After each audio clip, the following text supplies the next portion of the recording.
Bom dia, eu sou Flávio Gomes de Barros e estamos juntos em mais um domingo. Depois de passar por alguns veículos de comunicação no país, pelo segundo ano seguido, ele é uma das atrações da TV Record na transmissão do Campeonato Paulista de Futebol em 2024. Contextualizando, recebe hoje um dos mais brilhantes jornalistas brasileiros, o alagoano Luiz Márcio Acioli Canuto. Márcio, muito obrigado. Seja bem-vindo ao Contextualizando. Eu é que agradeço, Flavinho. Estou aqui, aquele popular Candelinha da Praça Sinibu, né? Isso mesmo. Que hoje tem uma longa estrada percorrida e iniciada aqui. Ela foi toda pavimentada em Alagoas. Eu sou muito grato, exatamente em Alagoas, porque foi aqui que eu cresci, que eu nasci praticamente, nasci até não só por nascer também profissionalmente, né? E fui tendo as oportunidades, fui crescendo, fui desenvolvendo o meu próprio estilo, que na verdade é o que eu sou, né? E até que surgiram essas oportunidades nacionais e eu estou lá lutando, batalhando para não decepcionar nem o emprego, nem este povo amado que é o povo das Alagoas. E como é que surgiu, Márcio, essa ideia de você ser jornalista? Rapaz, foi por acaso. Eu ganhei um permanente, quer dizer, uma credencial que estava sobrando lá na Federação Alagoana. Eu era um peru de federação. Todo de intervalo de aula, o professor faltava, eu ia para a federação. E eu sabia, com 16 anos, de tudo que acontecia no futebol de Alagoas. Só primeiro dia da tentativa, né? Até que um dia, Dom Esté, que era secretária, disse, olha, tem aqui um permanente que o pessoal não lembra, os caras estão acabando a temporada, você não quer não? Era tudo o que eu sonhava. Você ir para jogo de graça, entrar na pista, toda aquela fofoca do futebol, era tudo. Aí o dia que eu fui, eu perguntei, você é jornalista mesmo? Eu não era. Aí eu disse, sou. Tá vendo não, aqui é credencial? Mas eu me senti muito mal. Voltei, fui na esquina, na venda, comprei um papel, um caderno e uma caneta e fiz a resenha do jogo. Era uma decisão de juvenil, CCA e CRB. Levei para o jornal. Quando foi publicado, eu fiquei empolgadíssimo. Na outra semana, eu já não fazia mais uma nota, eu fazia uma página inteira. Aí daí eu fui para isso foi no Semeador, veja só. Aí eu fui para o Diário da Alagoas, fui chamado pelo Doutor Oliveira, depois fui para o Jornal de Alagoas, aí eu comecei a ganhar prêmios de jornalismo, cada vez mais empolgado e cada vez mais fascinado pelo negócio de bem informar, né? Então daí fui para a rádio também, como eu comecei a ganhar prêmio, a rádio me levou para escrever a resenha, né? Naquela época se escrevia a resenha, o cara lia a resenha. Inventei, então, de fazer um destaque do dia, que era uma reportagem no meio da resenha. Era uma entrevista com o principal personagem. Fui, aí não tem ninguém, vai tu mesmo, né? Aí eu fui, deu certo. Daí eu passei para as transmissões e fui assim crescendo, acumulando atividades, experiências profissionais para chegar aonde eu estou agora. Bom, você começou de repórter, por exemplo, no rádio, por exemplo, você foi repórter de rádio, foi diretor do departamento de esporte de rádio.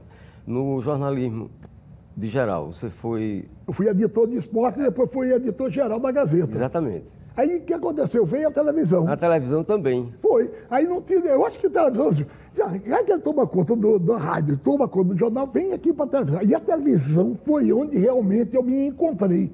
Por quê? Eu tinha um pouco do texto de apuração do jornal e ganhei um improviso que o rádio impõe. Né? Então eu ia para a televisão, era engraçado, porque eu entrava no bar sem saber quanto tempo eu ia falar, Flavinho. Era assim, eu ajustava o horário entre a novela das 7, que chegava gravada muitas vezes, então não dava tempo nem do rapaz tirar o tempo para saber o que... E tinha um Jornal Nacional que era rigorosamente ao vivo. Aliás, era ao vivo. Então, eu entrava sem saber quanto tempo ia falar. Aí o coordenador de programação dizia, onde você vai falar uns 5 minutos? Aí eu falava 15. Veja só, 15 minutos é uma loucura, né? Aí às vezes, você vai falar hoje 10, aí eu só falava 50 segundos. Então, o que acontecia? Eu aprendi também, por conta disso, dessas circunstâncias, a amarrar o assunto. Né? Porque ele fazia assim, eu sabia, tinha 10, 15 segundos para encerrar o assunto. Então, se eu estivesse no Mutange, eu tinha que encerrar como se estivesse ali no momento do estúdio. Era engraçado, era desafiador e era maravilhoso. Você se considera um cara realizado profissionalmente, Márcio? Rapaz, eu dizia o seguinte, eu fui muito além do que eu esperava, né? Eu sempre fui muito dedicado. Eu não diria que sou dedicado, eu sou obstinado. Eu tenho o maior receio de não corresponder à expectativa. Para isso, eu quero estar em paz comigo mesmo. Pode dizer, chega aí, olha, não deu certo, mas eu tentei e fiz tudo o que era possível para dar certo, né? Então, com isso, eu fui. Aí, eu com 53 anos, fui para a Globo, né? Quer dizer, e fui convidado. Por que eu fui? Era o desafio de você participar da mudança da linguagem da televisão, da TV Globo. Quer dizer, era uma oportunidade que você não podia jogar fora, correto? Mas era uma coisa também meio louca, porque eu era diretor de jornalismo aqui da Globo de Alagoas, quando TV Gazeta, né? E vou para lá para fazer repórter de rua. Buraco, lixo, isso, aquilo, outro. Mas era também uma linguagem nova, que era a criação do fiscal do povo. Era o cara que denunciava, não mostrava apenas o buraco. Vamos dizer o buraco, que é uma coisa bem tradicional, né? Eu não mostrava só o buraco, eu mostrava a história do buraco. Como é que aconteceu aquele buraco? O que ele já provocou, acidentes ou morosidade do trânsito, enfim, fazia aquilo, pegava o povo, botava numa van, né, e ia brigar com o prefeito, com o governador, com quem quer que fosse, até resolver o problema. Então ficou uma coisa muito marcante por isso, né? A gente terminou ajudando milhões e milhões de forma direta ou indireta lá em São Paulo. E isso tudo me empolgava. E ele deu muita chance para mim. Por exemplo, quando eu cheguei em São Paulo, com 1 mês e meio, eu estava indo para a Copa do Mundo. Fui sem credencial, sem nada. Foi realmente outro desafio.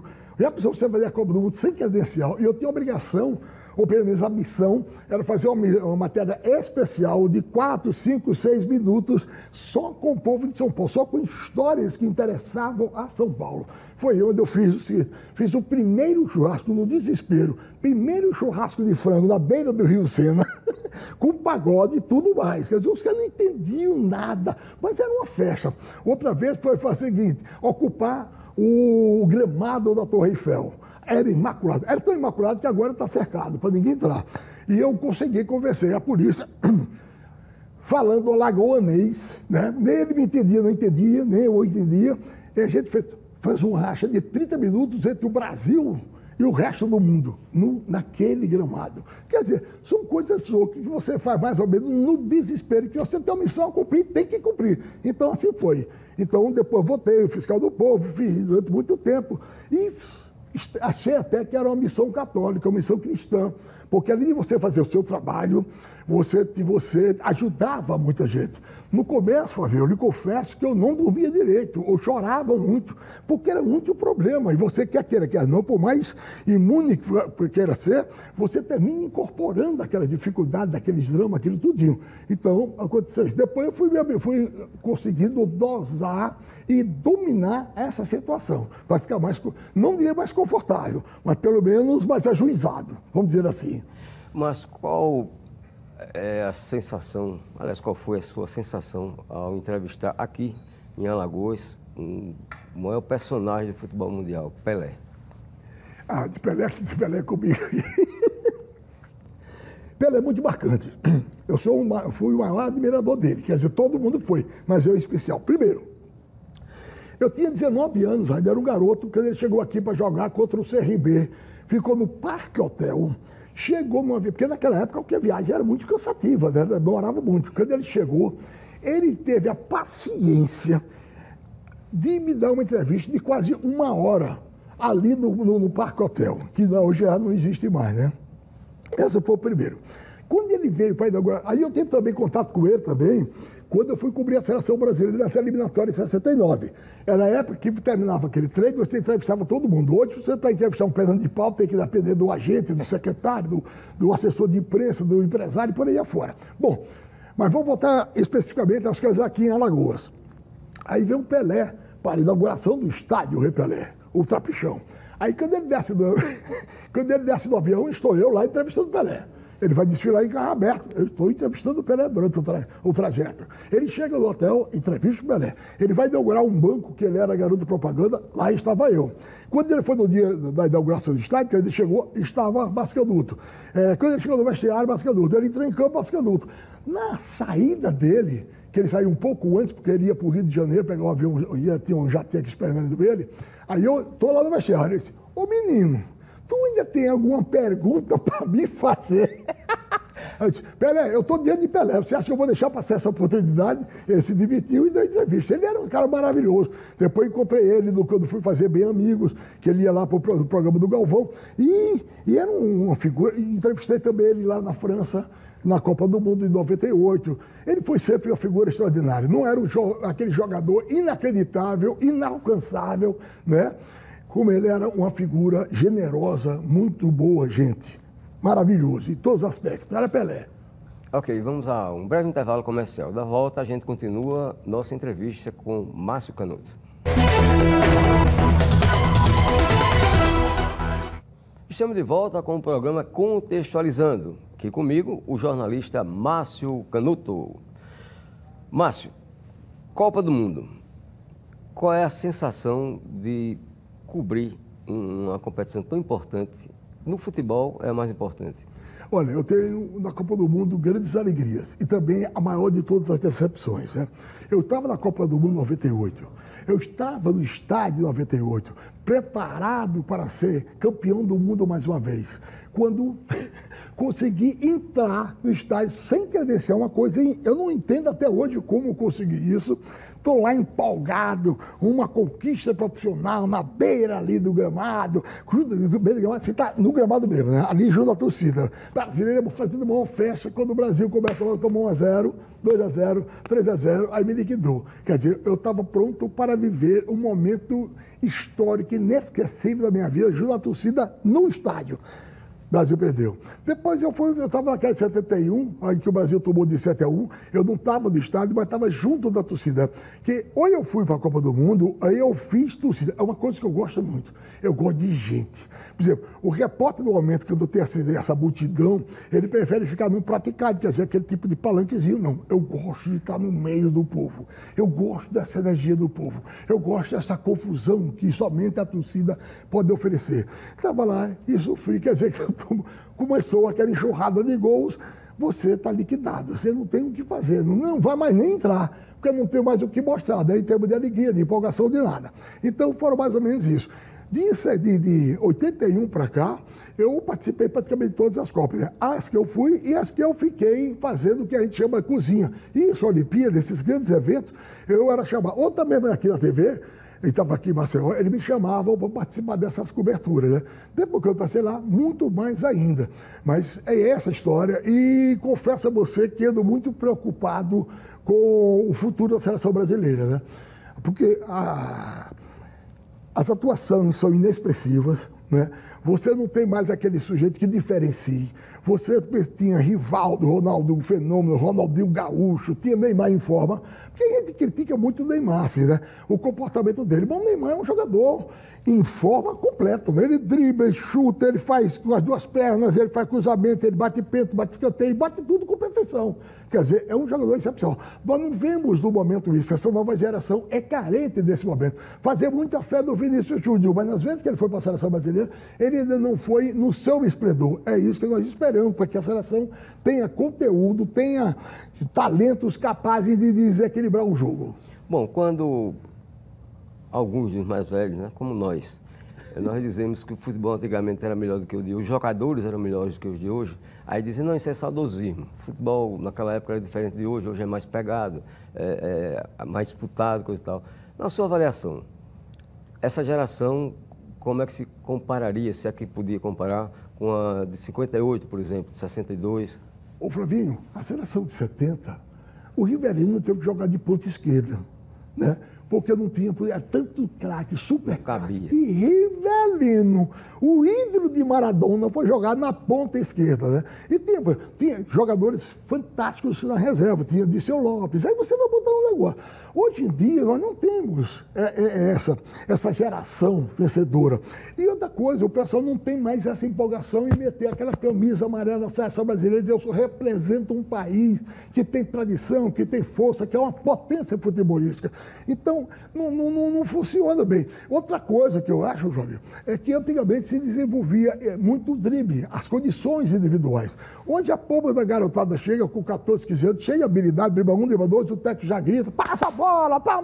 Quer dizer, não não fortalece o que Deus lhe deu, que é o predicado da habilidade, né? Então, toca a bola, é importante, futebol rápido, mas você não pode abandonar também as suas características individuais que são desequilibrantes no jogo, né? Essa que é a história também. Vamos falar agora de um campeonato brasileiro. Vamos falar agora aliás, não do futebol brasileiro, vamos falar agora do campeonato paulista. Qual vai ser a sua participação, você que pela segunda vez consecutiva? Na verdade, é a terceira vez, você vê como é a história. Eu estava parado. Imaginei que era segundo. Né? Veja só, aí o que acontece? Eu estava agora, eu queria mais estar fazendo umas campanhas publicitárias, né? Porque isso envolve de novo compromisso. Eu já estava com 70 e tantos anos, né? Hoje estou com 77. Bem, aí o pessoal da Record me chamou. Vai lá. Aí eu digo, olha, o detalhe é o seguinte, como é que vocês estão pensando? Os caras foram maravilhosos. Maravilhosos. Me deixaram à vontade, você faz de quando quiser. Papai. Não é bem assim. A gente leva muito a sério essa nossa profissão. Então ficou certo que eu faria a torcida. Faria tipo de, não diria um animador de torcida, mas alguém que mostrasse o espírito do torcedor, né? Que usasse bem essa emoção que somente o torcedor pode oferecer no futebol. E eu me encantei. Eu fui muito bem recebido, fiz um bom trabalho. E eu lhe confesso, o que me fascina é estar junto da gente, do povo. Eu gosto de gente, né? Então, porque na arquibancada, na torcida, onde você estiver, é um perigo, né? Você está lá com aquela multidão incontrolável. Então, você tem que criar um ambiente, uma coisa mais favorável. E outra coisa, ficar com o olho atento em busca de personagens que façam diferença, né? Eu já botei gente pedindo casamento, eu já fiz mil coisas, né? E tem um, inclusive, que foi inacreditável. Era um garoto, assim, de 12 anos. Isso é fantástica. 12 anos, aí eu olhei o menino todo fantasiado de goleiro. Aí eu fui lá. Disse, meu amigo, daí eu abri as luzes. Olha, se era torcedor do Palmeiras. Se o Everton tiver problema, já tem aqui o substituto pronto, preparado para entrar em campo. Esse torcedor fulano e tal. Esqueci o nome, 12 anos. Aí eles, eu estou pronto mesmo. Aí eu disse, me diga uma coisa, eu quero ver se você tem habilidade, se você realmente é bom. Aí fiz isso. Imaginário, né? Fiz assim, pá. Meu amigo, ele deu um salto. Eu pensei que ia fazer assim, te escantear. Não, ele deu um mergulho no cimento, Flavinho, na arquibancada. Quando ele caiu, eu disse, meu Deus, se ele quebrar um braço de abacate, sou eu o responsável. Ele mergulhou. Eu digo, meu Deus. E tem coisas assim. Ou, por exemplo, eu peguei um que tinha viajado 2.000 quilômetros para assistir o jogo do Palmeiras. E ele era cego. 2.000 quilômetros para ver o jogo que ele não viu. Aí eu perguntei, como é que você sabe o jogo? Eu sei o jogo através da reação dos torcedores. Eu sei que a bola é fora, eu sei que... Falei, como é que é? Não vê, mas sente, né? É? Sente o jogo. E sim, ele sente o jogo, exatamente. Ele tem um filtro, o termômetro da coisa acontecendo graças à reação do torcedor. 2.000 quilômetros para viver essa emoção. Era a primeira vez que ele estava lá para ver o jogo do time do Palmeiras. É fantástico isso, né? Falar em torcedor, né? Eu fiquei sabendo que sua família toda torce pelo Santa Cruz de Pernambuco. A que se deve isso? Olha, na verdade, qual é o seu time mais querido? Santa Cruz, Santa Cruz. Porque tem um aspecto. Papai se formou em odontologia naquela época, com o Santa Cruz pagando a pensão dele. Vovô tinha grana, mas é aquela história, vai lá e se vira, não tem essa história, né? Vai lá e se vira. Aí papai ficou na pensão na rua Gervásio Pires, uma pensão que tinha lá em Recife, jogando pelo Santa Cruz. E nesta pensão tem um fenômeno cíclico que acontece de 200 em 200 anos. Qual era? Quem era companheiro de papai na pensão? Chacrinha. Chacrinha, como músico, tocava bateria. Ele tinha Fernando Lobo, o pai de Edu Lobo. Ele tinha e dois rapazes que tinham chegado da João Pessoa com a mãe, né, que eram Saulo e Ariano Suassuna. Somente. E tinham matado o pai dele. Por questão política lá, eles tinham então ido para Recife e ficaram nessa pensão. Ariano era muito amigo de meu pai, chamava de Lula. Né? E o nego Lula, esse nego safado, como é que tá? Era papai, quer dizer. Então isso fomentou um amor muito grande de Santa Cruz. E lá em casa, às 7 horas da manhã, antes de ir para o colégio, tocava o hino de Santa Cruz.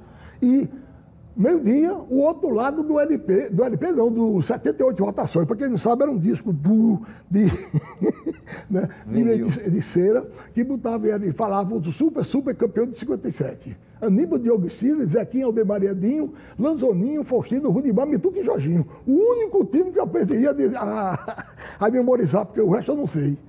E aqui em Alagoas? Em Alagoas você vai perguntar essa história. Eu comecei pelo CRB, mas eu criei tive tanto problema no CRB que perdi uma paixão. Aí fui passando a terceiro pelo CSA. Por quê? Eu cobri o time. Também é difícil você estar convivendo com aquele pessoal 24 horas e no domingo torcer contra ele, né? Então eu passei a ser CSA, amigão de Paranhos, aquele povo todinho. Até um dia que também me deu um cacete, porque o pessoal não estava habituado com críticas, né? A gente veio quebrando essa história, essa barreira de criticar, tudo, porque até então era só doutor fulano e tal, e ninguém fazia crítica. Então ele veio nessa geração quebrando esse tabu. Então no CSA, o coronel Bino Avenida ameaçou bater no Edson Mauro, aí eu e Edson Mauro. Se bater em você, vai bater em mim também. No fim não bateu em ninguém, deu tudo certo, mas você perde também o amor pelo CSA. Então apareceu um time que foi fascinante, que foi o São Domingos. O São Domingos, todos aqueles jogadores que jogavam muita bola, mas eram considerados meio marginais, né? Expulsos por disciplina, tudinho, tava lá Beijoca, Gato Preto, Major, Pires foi um que veio de São Vicente do interior, Gabriel, China foi um dos primeiros jogadores brasileiros a jogar na Itália, né? Ele era o grande do Náutico, foi vendido para a Itália, voltou aqui para jogar. Era um grande jogador. Então ali tem um lance legal, que tinha Beijoca também, né? Aí o Beijoca, um dia desse, no jantar que tinha normalmente, porque o São Domingos era ele contra todo mundo, né? Mas não tinha nem a miséria. Então, o jogo aqui, o pessoal da família se juntavam. E uma vez dessa Beijoca contou, que é isso? E tá, Aí o China, no auge de sua sabedoria, bateu na pele e disse, Beijoca, está conversando demais. Você não fez um gol. Eu fiz os 2 gols e estou calado. Ou seja, corra, sacrifique, se esforce para ter direito de estar conversando sobre gols e sobre outras coisas, né? Isso foi... 71 foi o ano mais marcante do São Domingos. Foi. Chegou a melhor de 3 com o CSA e outra coisa, foi uma época de áurea para o futebol alagoano, não era, Flávio? O time do CSA era fantástico, o time do CRB era muito bom. E o São Domingos era esse time que provocava, né? Jogava com camisa tipo calçadão de Copacabana. O São Domingos é interessante. Por exemplo, num dia metia 3, 4 no CSA. Aí o Regatianos e o Tiraúna com os azulinos, né? Na outra vez era o CRB que perdeu de 3 ou 4, do próprio São Domingos. Aí terminava que ninguém falava de ninguém. É verdade. O São Domingos era um time desafiador, né? Porque jogava ofensivamente, sempre jogou para frente. Então ele ganhava de 5 ou apanhava de 5, né? Então, mas era um futebol bonito, né? Gato Preto, Pires, Major, Clóvis, Mário, teve Bit, que era o menino de ouro do esporte, né? Tinha Gabriel, China, Canhoteiro, né? Era um timaço, né? Babá, tinha muita gente boa. O São Domingos, eu me empolgava com o São Domingos. Eu ajudava até a fazer exercício lá, para o time não acabar. Márcio, estamos chegando ao final do nosso programa. Muito obrigado pela sua presença aqui, contextualizando. Agora eu gostaria de saber de você, ao longo de toda a sua carreira, qual foi a sua maior realização profissional? Eu diria que o ponto marcante, esse negócio da Globo foi interessante, porque era um desafio, né? Eu tinha 53 anos, 30 anos da empresa, da organização onde eu trabalhava, e você trocar tudo isso por um desafio. Essa história foi importante. E eu diria que um marco na minha carreira foi a primeira matéria que eu fiz na minha vida. Matéria com passagem é aquela hora que o repórter aparece, com o off, com tudinho, que foi em 1981, quando eu fiz a primeira matéria. E, para surpresa minha, a primeira matéria, quer dizer, meu batismo, eu não sabia nem se ia ser aproveitada, ela encerrou o Globo Esporte Nacional e ela foi reproduzida na íntegra no Jornal Nacional. Eu não conheço nada igual, porque quando o assunto interessava também o Jornal Nacional, ele mudava inteiramente a matéria, para ver com a característica nova. E eles usaram a mesma matéria, quer dizer, eu comecei carimbando. E me encontrava depois com o editor 3, 4, 5 anos depois de Biapina, e ele repetia meu off. Qual foi a matéria, Márcio? Foi a matéria sobre a seleção brasileira contra a Islândia, era a reabertura do estádio Repelé, então alguém tinha que fazer a matéria. Naquela época, a gente nunca não tinha equipamento para isso, tem que fazer. Não tinha ninguém, era eu. Então fui eu que fazia e graças a Deus deu tudo certo. Ok, você pode rever essa entrevista com Márcio Canuto no YouTube da TV Pajuçara. O programa Contextualizando este domingo termina por aqui. Tenha um ótimo final de semana e um bom ano de 2024. 2024 simplesmente espetacular para você. Tamo junto!